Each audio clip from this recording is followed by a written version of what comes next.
cet entretien avec Madame Lasseni Dubose, personnalité politique de ce pays, également candidate à la dernière élection de août 2023. Madame Lasseni Dubose, bonjour. Bonjour madame. Merci de nous recevoir chez vous dans le cadre de cet entretien. C'est moi qui suis honorée que vous soyez venu vers moi. Voilà. Alors, depuis le 30 août dernier, le Gabon est rentré dans une nouvelle ère. Quelles sont vos impressions sur le coup d'État qui a mis fin au règne des Bongo après 56 ans au pouvoir? Alors, ce que je dis, c'est que le terme utilisé, le terme officiel, c'est coup d'État, parce que ce ne sont pas les urnes qui ont permis au président actuel d'être là, mais nous les Gabonais, je dis que la démocratie, c'est le pouvoir par le peuple et pour le peuple. Or, on s'est rendu compte que ce que tout le monde appelle coup d'État est en fait un coup de délivrance. Pour les Gabonais, c'est un coup de délivrance. Et comme les Gabonais ont adhéré à ce coup d'État, comme on le dit officiellement, et que moi j'appelle coup de délivrance, le peuple a fait sa démocratie, c'est d'accepter ce coup qui est venu de la part des militaires, parce que ça nous a permis de sortir d'un pouvoir qui était là depuis 1968 et qui a trop perduré. J'ai l'habitude de dire que quand un pouvoir met trop longtemps, prend trop de temps au pouvoir, il prend de mauvaises habitudes. Voilà, j'ai appartenu à ce pouvoir-là. J'ai démissionné, Omar Bongo était encore vivant. Et j'ai démissionné un an avant même pas, quelques mois, je ne savais même pas qu'il était malade à ce point, mais j'ai démissionné, il était encore vivant. Donc c'est pour vous dire que moi-même, je sentais que les choses n'allaient pas. Ça n'allait pas. On prenait de mauvaises habitudes, il y avait ceux du pouvoir et les autres. Or, ceux du pouvoir doivent s'occuper des autres. On s'occupait moins des autres et ça commençait à me gêner. Alors, qu'avez-vous pensé à l'annonce de ce putsch? Alors, moi, on m'a réveillée. Je ne savais pas que le résultat allait être donné ce jour-là. On met les coups de fil sonnent. Heureusement que j'avais laissé mon téléphone ouvert. Mettez-vous devant la télé, on vient de donner les résultats. J'ai dit, mais si on a donné les résultats, qui est vainqueur? On me dit, Ali Bongo Ondimba avec 64%. Là, j'ai tout de suite pensé à la Cour constitutionnelle et au CGE. Je me suis dit, là, ils font quand même fort. Là, vraiment, ils sont en train de vouloir pousser le peuple dans la rue. Et j'étais convaincue que ça aurait été pire que à l'époque qu'en 2016, lorsqu'on a proclamé Ali Bongo vainqueur de Vamping, ça aurait été pire que ce qui s'est passé à ce moment-là. Alors, j'étais convaincue. Vous avez quand même pensé que le candidat consensuel avait effectivement gagné cette élection? Pour moi, lorsque je suis repartie dans ma chambre et qu'on me rappelle, pour me dire, ah non, non, tout s'est arrêté, il y a maintenant un coup d'État militaire. Là, je me suis complètement réveillée et je suis venue m'asseoir devant la télé pour écouter les résultats de bout en bout. Je ne peux pas dire aujourd'hui que le candidat Ondo Ossa ait gagné. Pourquoi?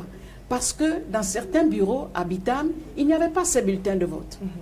Ici, on a remarqué dans le bureau où moi-même j'ai voté, on a remarqué qu'à partir de la lettre N, il n'y avait plus les électeurs à partir de la lettre N. Les électeurs qui venaient à partir de la lettre N, c'était toute la liste Yotogwe de Franceville. Donc il y a eu beaucoup de cafouillage, une organisation tordue, je veux dire, d'amateurs peut-être, je n'en sais rien. Mais devant la liesse populaire, ce qui est sûr, c'est que le fait que une partie de l'opposition, ce n'est pas toute l'opposition. N'oublions pas que nous étions 14 candidats. Ça veut dire que tout le monde, toute l'opposition n'a pas adhéré au choix du candidat Ondo Ossa. Mais je dis que tel que les choses étaient parties, en mon fort intérieur, en toute honnêteté, c'est M. Ondo Ossa qui aurait dû passer avant le Parti démocratique gabonais. Voilà. Alors, certains observateurs, dont le professeur Albert Ondo Ossa, qualifient ce putsch comme étant une révolution du palais. Est-ce que vous êtes d'accord avec ça? Je dis que si c'était une révolution du palais, on n'assisterait pas à tout ce qui se passe. Je trouve que c'est trop tôt de juger ces militaires qui sont au pouvoir. C'est trop tôt de juger. Pour moi, ce sont des gens qui sont venus délivrer leurs compatriotes. Pourquoi je dis qu'ils sont venus délivrer leurs compatriotes? Je vais vous prendre l'histoire de Moïse. Moïse, dans la Bible, est celui à qui Dieu a dit de délivrer le peuple d'Israël d'Égypte. Pourquoi il a choisi Moïse? Parce que Moïse avait été élevé dans la maison de Pharaon.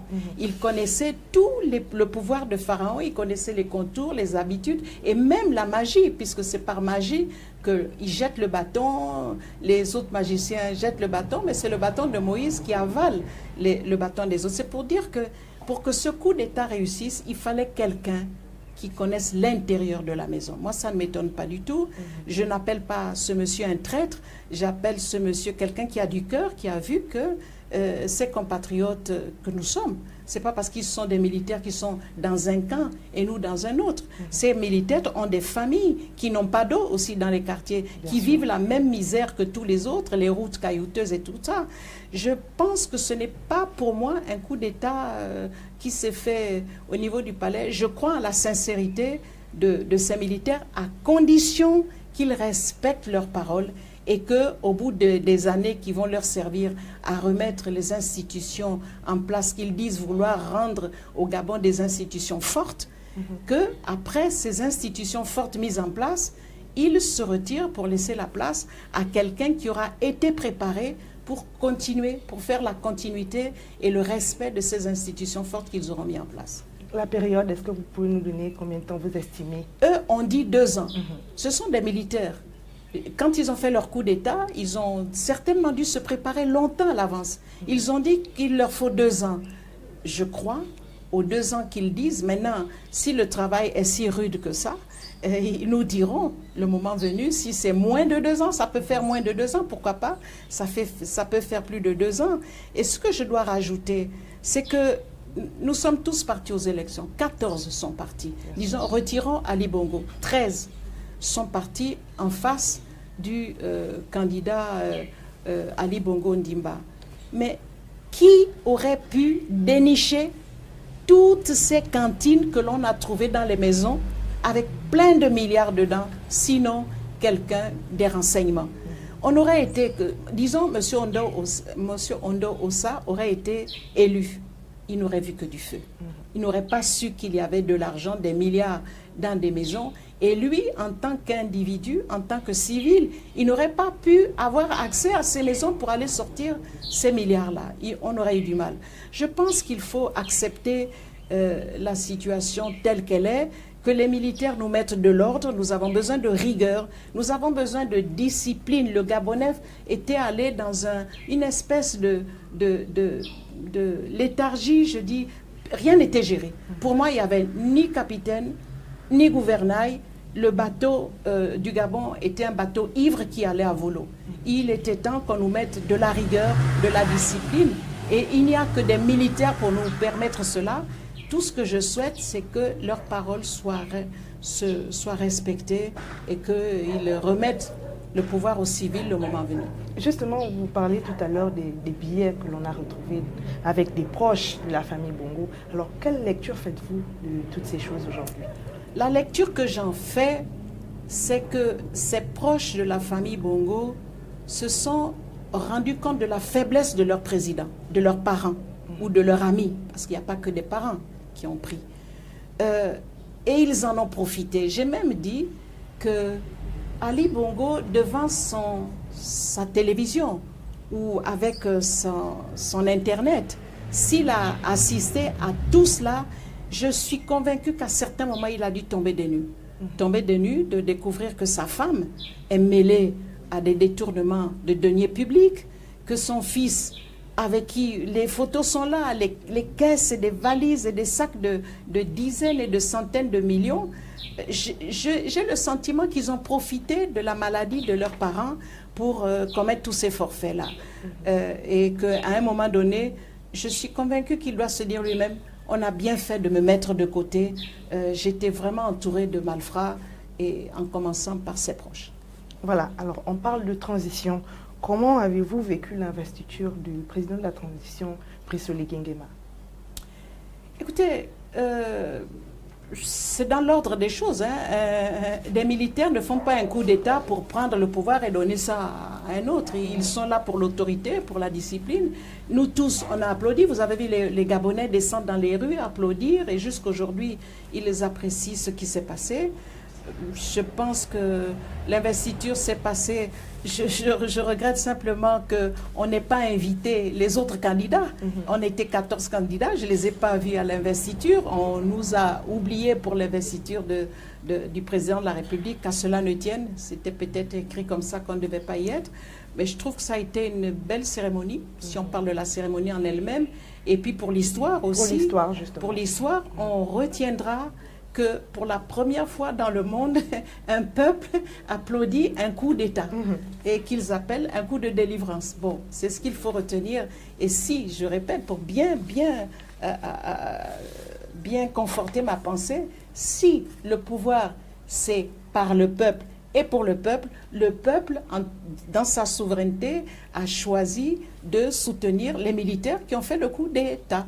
Alors, sur les institutions actuelles, les nominations, est-ce que ça vous va?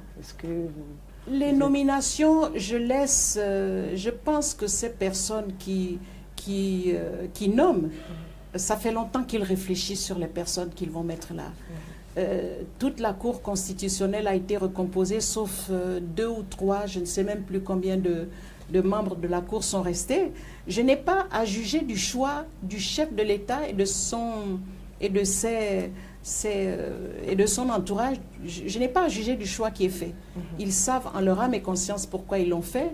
Et puis, je suis convaincue que si, au niveau du gouvernement, il y en a qui ont été appelés et qui ne répondent pas à leurs attentes, parce que n'oubliez pas que ce sont des militaires et que des militaires, lorsqu'ils vous dirigent un gouvernement, c'est au pas des militaires. Hein. Donc, si à un moment donné, ils se rendent compte que les personnes qu'ils ont choisies ne répondent pas à leurs attentes, ils vont faire un remaniement. Puis c'est tout. Je leur fais confiance. Je fais confiance. Je sais qu'on critique plusieurs personnes, nationalité ou pas nationalité. C'est moi qui ai recruté pour la première fois Laurence Ndong lorsque j'étais ministre. Laurence est gabonaise, je le dis, elle est gabonaise. Son père est de Kango, et Fang de Kango. Adopté ou pas adopté, on s'en fout ça. À partir du moment où vous adoptez ou que vous n'adoptez pas un enfant ou que c'est votre enfant, qu'est-ce que ça vient voir là? Laurence, donc permettez-moi d'en parler parce que Laurence, justement, elle a été présidente des femmes du parti de l'UFPDG en France à une époque. Là, on n'a pas dit qu'elle était étrangère, on l'a laissée travailler. Elle passe tout le temps dans les réseaux sociaux pour fustiger le pouvoir en place. Elle a même été conseillère de Ping. Puis on l'a vu conseiller de Ondosa. On n'a pas vu qu'elle n'était pas gabonaise. Et c'est maintenant parce qu'on la nomme au gouvernement qu'elle n'est pas gabonaise. Je dis, il faut arrêter. Soyons sérieux. Soyons très sérieux. C'est une femme que je connais qui a travaillé avec moi. Et puis dont je reconnais la qualité de la plume. Très, très belle plume. On la met à la communication, c'est bien. Et c'est une bosseuse. Alors on parle actuellement également des proches d'Ali Bongo qui ont été reconduits dans le gouvernement. Est-ce que cela vous pose problème? Écoutez, vous voulez parler directement de M. Ompianga? Non, de Mme Leclerc notamment, bien sûr, qui est repartie à l'Éducation nationale. Mais elle est repartie à l'Éducation nationale. Le président lui-même sait pourquoi il l'a reconduite là. Et certainement que dans sa manière de travailler, elle a montré qu'elle était capable d'occuper ce poste-là. Encore cette fois-ci, je n'ai pas à juger de la qualité et des talents de cette dame. Pour vous dire la vérité, je ne la connais pas bien.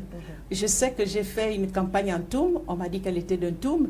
Et puis j'ai félicité les gens d'un Toum d'avoir une dame au gouvernement. Beaucoup disaient qu'il fallait écarter quand même tous les proches d'Ali Bongo, tous ceux qui étaient du Parti démocratique gabonais pour cette transition. Moi, je dis non.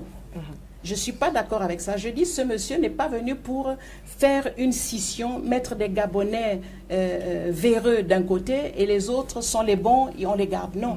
Moi, je crois que c'est quelqu'un, d'ailleurs, on le voit bien, c'est quelqu'un qui veut rassembler. C'est quelqu'un qui veut rassembler. Vous avez vu monsieur Guizou Bandama à la télévision, il est sorti. Donc lui, il ne rentre pas dans le jeu de ce qu'ont fait les autres. Vous voyez? Et ce n'est pas parce que cette dame est revenue au gouvernement qu'elle est une persona non grata parce qu'elle a appartenu au Parti démocratique gabonais. Non, il ne faut pas qu'on dise ça. Tous ceux qui sont là Ping, Monsieur Ping, c'est un ancien du Parti démocratique gabonais. Pourtant, les Gabonais ont couru derrière lui. Madame Paulette Missambo, on était ensemble au gouvernement. C'est une ancienne du Parti démocratique gabonais. On ne va pas couper avec tous les Gabonais qui sont capables d'apporter quelque chose à la nation. Je pense que je suis contre ceux qui disent, parce qu'on a été du Parti démocratique gabonais, il faut les jeter tout le monde, faut jeter tout le monde dehors. Le parti est une entité. Le parti n'a pas de matière. La matière, c'est les humains. Est-ce que tous ceux qui disent jeter le Parti démocratique, les gens du Parti démocratique gabonais dehors, vont jeter leur père, leur mère et tous ceux qui ont végété dans le parti unique? Je dis non. Donc s'il y a des compétences, on prend les compétences. Moi, si j'avais été élu, j'aurais pris des personnes comme un Toutoumaï, que je considère comme quelqu'un de bien, et je ne l'aurais pas dit parce que moi j'ai été avant au parti, je ne vais pas... Non, il faut qu'on arrête. Que les Gabonais, je pense que ce soit l'occasion pour les Gabonais de se réconcilier et qu'on reconnaisse en l'autre des valeurs, les qualités, les talents, et qu'on ne soit pas là à dire parce qu'il a été au Parti démocratique, il faut jeter tout le monde dehors. Dans ce cas, on divise les Gabonais et on fait deux mondes à part. Moi, je ne suis pas pour les deux mondes à part. Je suis pour plutôt rassembler, et puis pour la repentance aussi. La repentance des PDGistes qui savent qu'ils n'ont pas joué le jeu des citoyens gabonais, qu'ils se répandent et puis qu'ils aillent sur un meilleur pied. Moi, je suis chrétienne pratiquante, je sais ce que c'est que le pardon. Alors aujourd'hui, M. Ali Bongo Ondimba est libre. Il est autorisé à quitter le pays s'il le souhaite, mais cependant, certains Gabonais demandent justice pour les événements de 2016. Quel est votre commentaire à ce sujet? Est-ce que, en disant que M. Ali Bongo est libre, ça veut dire que même là où il est, il ne sera pas surveillé? C'est rien. Donc, personnellement, je pense que pour moi, il aurait fallu d'abord juger de tout ce qui a été fait. Parce qu'il y a sous sa responsabilité des ministres et tout ce qu'on voit là, le monsieur de l'islam, comment il s'appelle? Monsieur Osseni. Oui, le père avec les deux enfants, c'est quand même lui qui les nomme. Il faut qu'il réponde des personnes qu'il a amenées là, et puis qui se retrouvent dans des histoires d'argent, comme son fils Noureddine, qu'on retrouve avec des caisses d'argent. C'est son fils, c'est lui qui l'a nommé à la présidence de la République. Il faut qu'il réponde aussi des personnes que lui-même a nommées là. Il faut qu'il réponde du comportement de son épouse avec tout l'argent qui, semble-t-il, on ait trouvé chez son directeur de cabinet. Les réseaux sociaux, je m'en méfie parce que je ne sais pas où est la vérité. On nous dit tel ministre est sous surveillance, en résidence surveillée, et puis on apprend que ce n'est pas vrai. On apprend qu'il y a des prisonniers qui sont sortis, et quelques jours après on nous dit non, ils ne sont pas sortis, ce n'est pas des délits d'opinion, c'est plutôt... bon, je me méfie des réseaux sociaux. Ce qui fait que je prends tout avec des pincettes, moi-même étant victime des réseaux sociaux. Donc je fais attention. Oui, M. Ali Bongo est malade. Il faut reconnaître que 2 AVC, c'est pas rien. On le voit à la télévision, sa démarche est difficile. Il était prêt à repartir pour un 3e mandat. Mais est-ce que c'est lui qui voulait repartir pour un 3e mandat, ou bien ce sont les autres qui s'accrochent à leur poste et puis qui étaient prêts à jeter en pâture leur soi-disant candidat, alors qu'ils savaient bien qu'ils étaient en train de le pousser plutôt à être de plus en plus fatigués. Voilà. Alors, on va parler de la charte. Quel est votre avis sur la charte? Est-ce qu'il y a des articles qui, selon vous, ne devaient pas exister dans cette charte, ou bien qu'on devrait enlever? Dans la charte, il y a... mais ce n'est pas ressorti. Il avait dit verbalement. Il avait dit verbalement que pour être candidat, il fallait être né au Gabon. Et je dis non, on ne peut pas demander à un candidat d'être né au Gabon quand vous, par exemple, vous allez en Côte d'Ivoire avec votre époux diplomate. Si vos enfants sont nés en Côte d'Ivoire, on ne va pas empêcher à vos enfants d'être des candidats au Gabon. Je pense que ça a été retiré, ça ne ressort pas dans la charte. Mais il y a autre chose qui me dérange, moi, c'est qu'on n'est que 2 millions d'habitants. Il ne faut pas limiter l'âge. j'ai vu que ça allait de 35 à 70 ans. Il ne faut pas limiter l'âge, parce que chez nous, les Africains, la force de l'âge, ce n'est pas l'âge de naissance. C'est le bon sens, c'est l'amour du pays et c'est la capacité de bien gérer le pays. Regardez Joe Biden, celui des États-Unis, il a quel âge? Il a plus de 70 ans. Et bon, vous me direz, il y en a eu d'autres. Il y a eu Mandela, il est parti à quel âge? Il y en a d'autres dans d'autres pays. Je trouve que pour 2 millions d'habitants, limiter l'âge, c'est se priver de personnes qui sont capables d'apporter encore quelque chose au pays. Je ne suis pas d'accord, par exemple, avec ça. Maintenant, posez-moi une question précise sur la charte, parce que je ne l'ai pas lue de bout en bout. Déjà, la place des femmes dans cette charte, voilà, justement. La place des femmes, on n'a même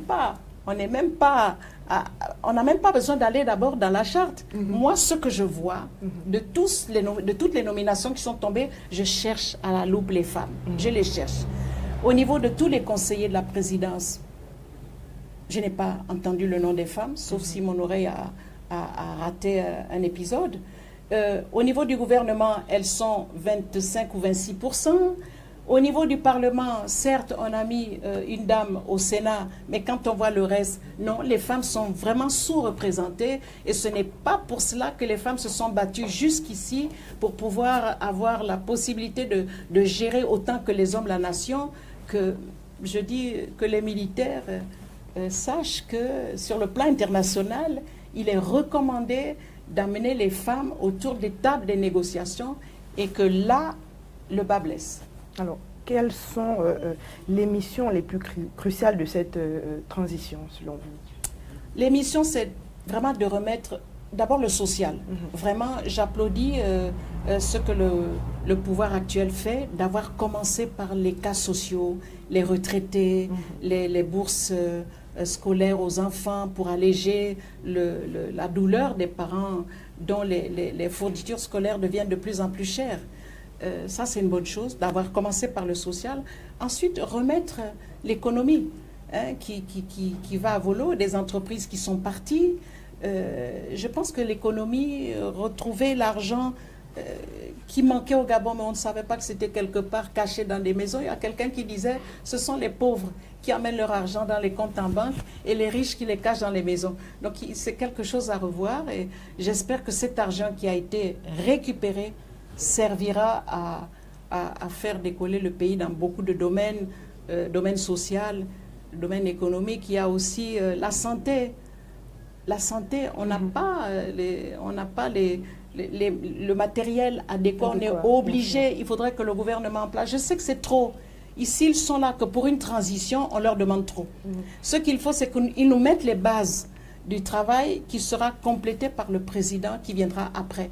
C'est pour ça que je dis que ce pouvoir en place a même le droit de regard sur le futur président qui viendra, parce qu'il ne faut pas qu'ils viennent pour gâcher tout le travail qu'ils sont en train de faire aujourd'hui. Ils auront un droit de regard sur le président qui sera élu prochainement,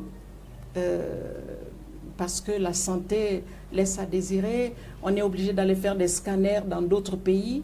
On est obligé d'aller en Turquie, d'aller même à côté au Congo, d'aller au Cameroun, d'aller... Je trouve ça honteux pour le Gabon, dont on dit que c'est un pays très riche et qui se sent obligé de faire soigner ses malades ailleurs. Comme le président de la République, c'est pas normal qu'on dise qu'il peut voyager pour aller s'occuper de sa santé. Pourquoi, en 14 ans, ils ne se sont pas débrouillés pour qu'on ait tout sur place et qu'on ne soit pas obligé d'aller ailleurs? Alors, la charte mentionne l'élaboration d'une nouvelle constitution et l'organisation d'élections. Quelles sont vos attentes pour ce processus constitutionnel et électoral?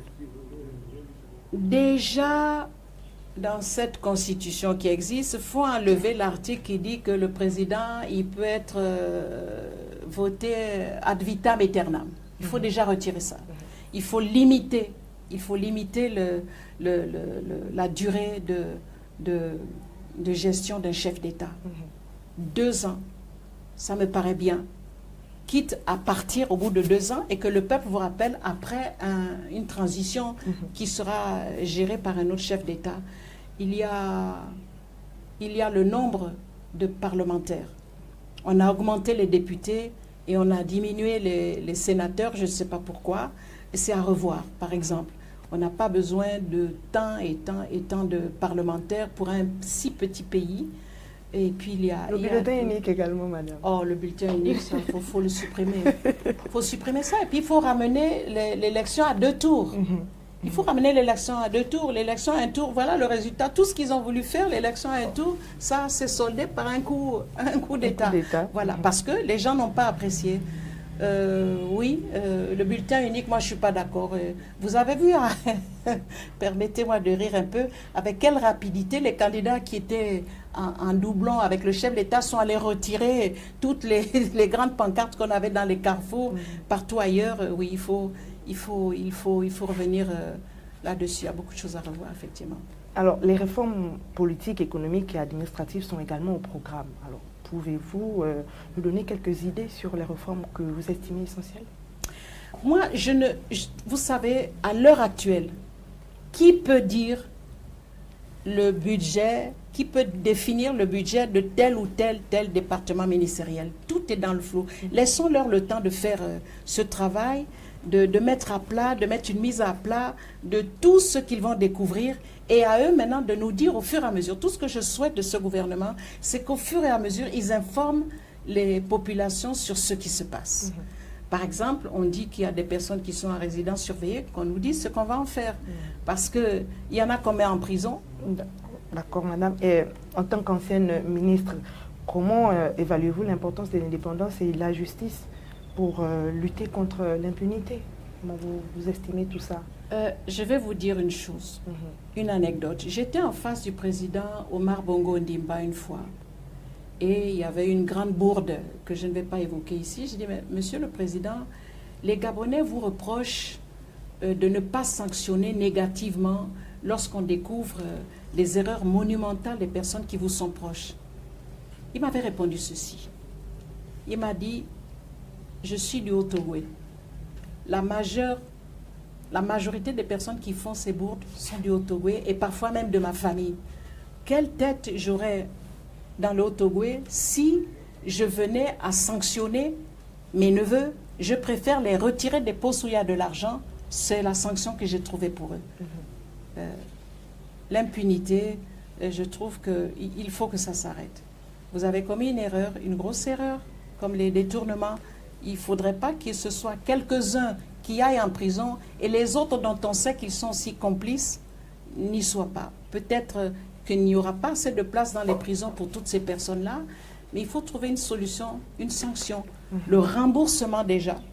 Parce que ces gens-là, ils ont bien mis cet argent quelque part. Il faut qu'ils le ramènent pour que ce soit tous les Gabonais qui en bénéficient et pas quelques-uns qui ont pillé.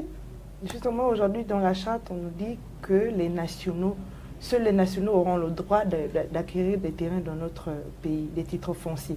Est-ce que vous êtes d'accord? Je suis pour la réciprocité. C'est ce qui se passe dans tous les pays du monde. La terre, on ne la vend pas. Vous pouvez la louer quand vous êtes étranger, mais vous ne pouvez pas l'acquérir. Moi, je suis tout à fait d'accord avec ça, que la terre revienne aux Gabonais, peut-être d'adoption, parce qu'il y en a qui sont adoptés depuis 40 ans, qu'ils reviennent aux Gabonais. C'est tout à fait normal. C'est tout à fait normal. Et il y a même dans d'autres pays, on vous dit que même quand vous êtes nationaux, vous êtes des locataires de la terre. La terre appartient au pays, à la nation. Vous êtes locataire du terrain sur lequel vous avez construit, mais la terre appartient au pays. Bon, on n'ira pas jusque-là. Moi, je suis tout à fait partante pour ça. Je suis tout à fait d'accord. Et je suis aussi pour la nationalisation de certains métiers. Voilà, comme le transport. Le transport doit être nationalisé.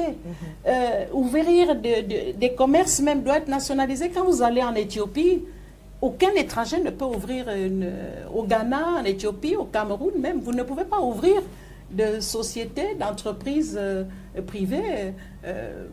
Enfin, dans certains pays, ça n'existe pas. Alors la réciprocité doit aussi venir de notre côté. On a assez fait. Il faudrait qu'on répare tout ça. Oui, je pense que je suis d'accord avec eux. Alors aujourd'hui, on dit que tous les membres du gouvernement ne pourront plus être candidats à l'élection présidentielle. Le gouvernement de transition, bien sûr. Oui, le gouvernement. Ça également, il faut modifier. Je ne sais pas dans quel but ça a été fait, mais pour ceux qui voudraient repartir. Vous avez vu que les candidats à la présidence de la République, en dehors du Premier ministre, n'ont pas été appelés. Je pense qu'on parle du gouvernement, on n'a pas parlé du Parlement. Non, juste le gouvernement. Juste le gouvernement, mais il n'y en a pas beaucoup, il n'y a qu'un seul, je crois. Mhm. Ben, peut-être que c'est un arrangement qu'ils ont eu. Et les membres du gouvernement, tous les membres du gouvernement qui sont là ne pourront plus se présenter à une élection présidentielle. Non, pas à une élection. Non. Après la transition. Après la transition, bien sûr. Oui, peut-être, mais après 5 ans, s'il conserve la durée du mandat d'un chef d'État pour 5 ans, après les 5 ans, ils pourront. Je ne pense pas que c'est ad vitam aeternam. Donc ça veut dire qu'ils vont se reposer pendant 5 ans. Et puis après, ils pourront être candidats. Pour moi, ce n'est pas... Alors, nous avons vu une importante saisie de voitures dernièrement. Alors, qu'est-ce que vous en pensez? C'est le choc. Je me dis, c'est de la sorcellerie, c'est de la boulimie. Mais c'est impensable qu'une seule personne puisse avoir autant de véhicules. Qu'est-ce qu'il faisait avec? Est-ce que c'était dans le but de les revendre? Parce que c'est un scandale. Vous savez, moi j'habite ici, là où vous filmez, nous sommes en Boé. Mais... quelques jours avant les élections, j'ai vu passer, je ne sais pas si c'est une trentaine ou une quarantaine de pick-up qui allaient chez un compatriote qui est un peu plus bas. Je ne suis pas en train de trahir, mais j'étais choquée de voir qu'autant de véhicules puissent aller dans le parking d'un seul individu. Je n'ai pas compris. Est-ce que ces véhicules étaient prévus pour les acheminer vers l'intérieur du pays, pour toutes les provinces du Gabon? Je n'en sais rien. Mais c'est choquant. J'avoue que c'est vraiment choquant. Alors, qu'est-ce qu'on fait aujourd'hui de toutes ces personnes qui ont exproprié des Gabonais dans leur pays, notamment les non-nationaux, bien sûr, qui j'espère que ce pouvoir militaire va réussir à amener les Gabonais qui ont été victimes de ce machisme, parce que les étrangers en question, ils vous disaient, moi je collabore avec le général Intel, je collabore avec telle haute personnalité et vous ne me ferez rien du tout. Mais j'espère que maintenant, ils vont aller collaborer avec les généraux qui sont là. Voilà, moi c'est tout ce que je peux dire. Je dis qu'il faudrait que les Gabonais qui ont été expropriés récupèrent leur terrain. Surtout, j'ai vu à la télé, une famille, je crois que c'est la famille Bourdette, on voit qu'il y a des tombes déjà sur ce terrain-là. Ça veut dire que c'est un terrain vraiment ancestral. Et le monsieur qui vient prendre le terrain n'a même pas la décence même pas le respect des morts qui sont là. Il prend le terrain avec les morts qui sont là. Je trouve qu'il y avait des abus et que maintenant, que la justice soit faite. Et je suis tout à fait d'accord pour dire que les prières des Gabonais, il y a eu des prières dans les 9 provinces. Il y a eu des genoux qui ont été fléchi. Et je crois que Dieu a entendu le cri du peuple gabonais et il est venu réparer toutes ces larmes et tous ces cris qui sont montés vers lui.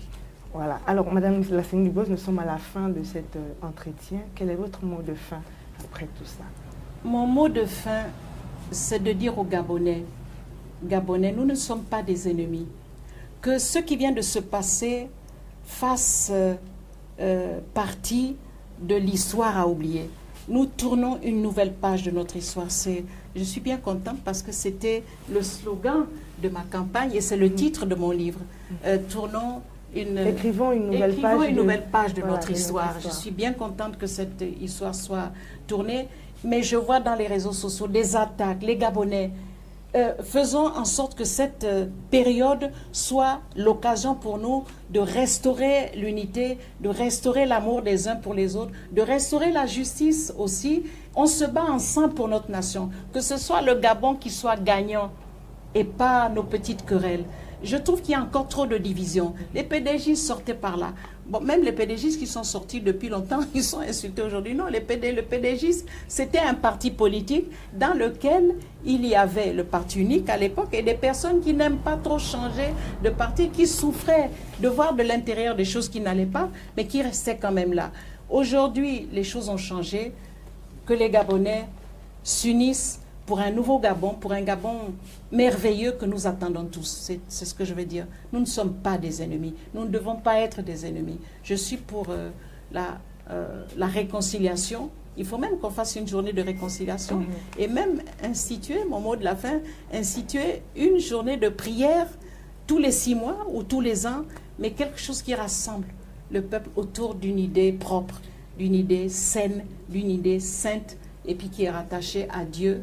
Je félicite le président de la République qui montre son côté chrétien, son côté, ne disons pas chrétien, parce qu'il est obligé aussi de gérer les musulmans, Bien sûr. mais son côté, on va D'homme de foi, spirituel, voilà. d'homme de foi, et c'est une très bonne chose, et pour cela, je le soutiens. Voilà. Merci beaucoup, Madame C'est moi Lassénie qui vous Dubose. remercie, madame. Merci également à vous de nous avoir suivis. Au revoir et à très bientôt.